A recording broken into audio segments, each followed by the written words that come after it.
On 20th August in 2018, Telugu poet, teacher and writer Varava Rao was arrested from his home in Hyderabad. The Maharashtra police alleged that he was involved in the Bhima Koregaon violence.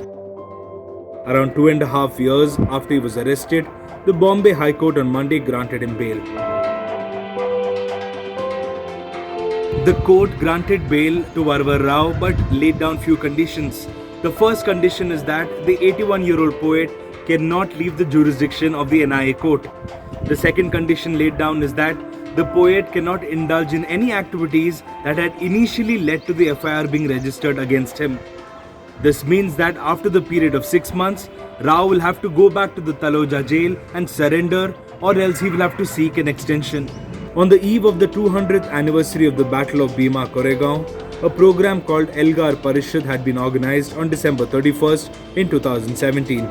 According to the FIR filed in Pune concerning the event, leftist groups and Naxalites had participated in the event.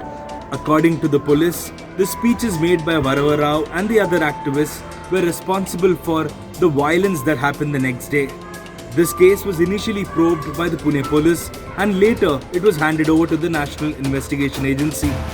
Rao was being treated at the state-run JJ hospital ever since his arrest in June 2018. Following the High Court's directions, he was being given treatment at Nanavati Hospital. Rao, who had contracted COVID-19 when he was in jail, had moved the Bombay High Court citing health reasons. He said that he needed constant monitoring of his health, which was not possible when he was in Taloja jail. Recently, the Washington Post reported that a report of a digital forensics consulting company found that the evidence in this case may have been planted. The company concluded that activist Rona Wilson's computer was compromised for 22 months and emails sent from his ID.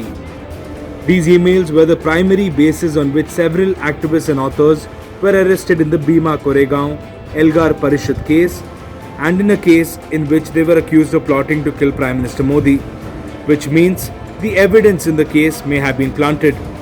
Rona Wilson was among the first to be arrested by the Pune police in 2018 on the basis of a letter that allegedly spoke of a plot against Prime Minister Narendra Modi.